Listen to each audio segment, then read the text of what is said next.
you've seen good in all people. A lot of people have bad ideas. And my faith keeps me strong in this, that you love, you put love out, love will come back.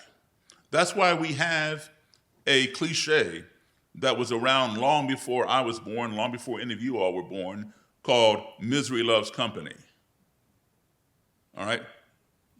You do negativity, negativity comes back. You do something positive, that comes back. You put out love, love will come back. You put out hate, it will come back. So, real quick, this guy, you can look him up.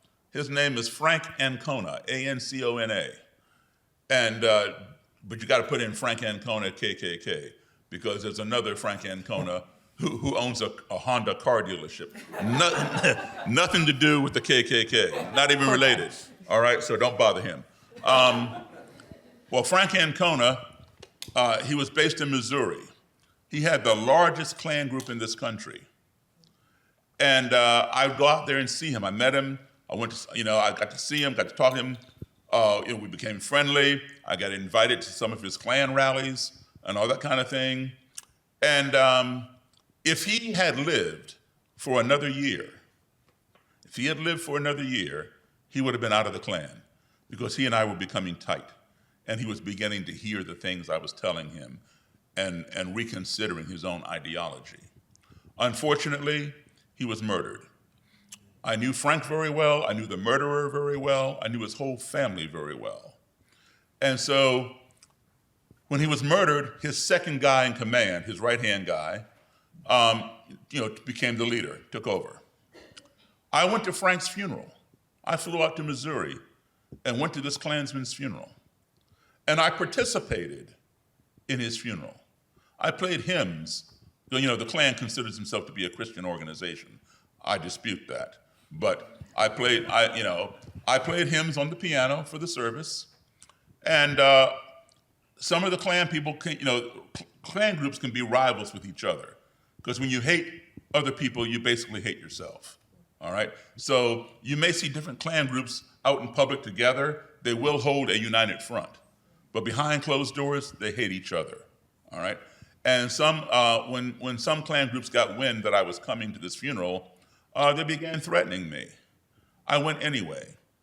And I met the second in command, who's now the commander, who is now then the commander of the Klan since his leader was murdered. He met me to lead me in, and he asked me if I brought a gun with me. I said no. I guess it didn't dawn on him, because he doesn't travel, right? You can't bring guns on the airplane.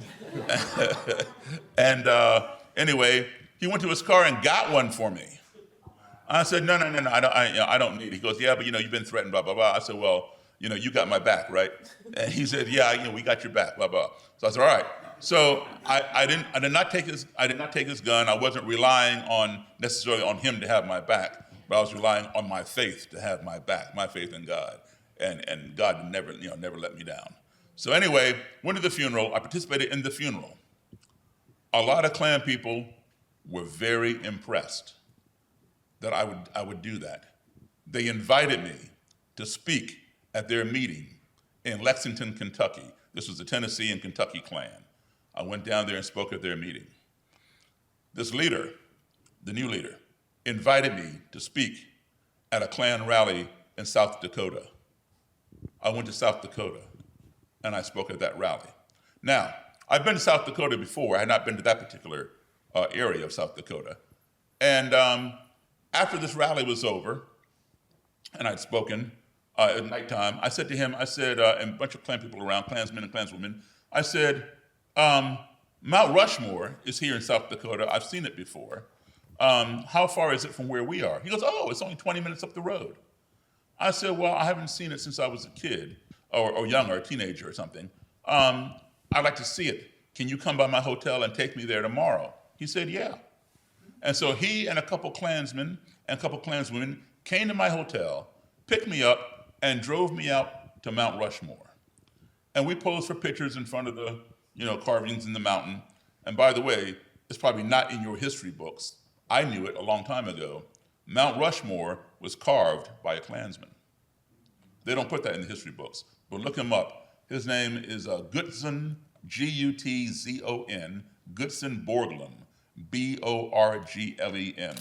He was a Klansman, and he carved Mount Rushmore. So anyway, we went there, and we had lunch, took pictures in front of Mount Rushmore, and that's all I expected. I went home. Well, guess what? Shortly thereafter, he quit the Klan. He denounced his leadership, and that was it. He could not reconcile associating with me and being my friend, and he chose that over hatred. So you never know how things work.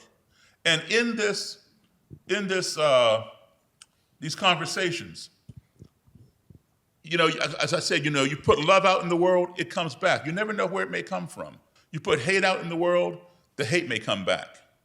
Frank Ancona was not murdered by a black man. He was not murdered by a rival Klansman. Frank Ancona was married by the person closest to him, the person whose bed he slept in every night, a Klanswoman, his wife. She murdered him. She had, you can look up the story, but I won't tell it to you. You can just go ahead and look it up.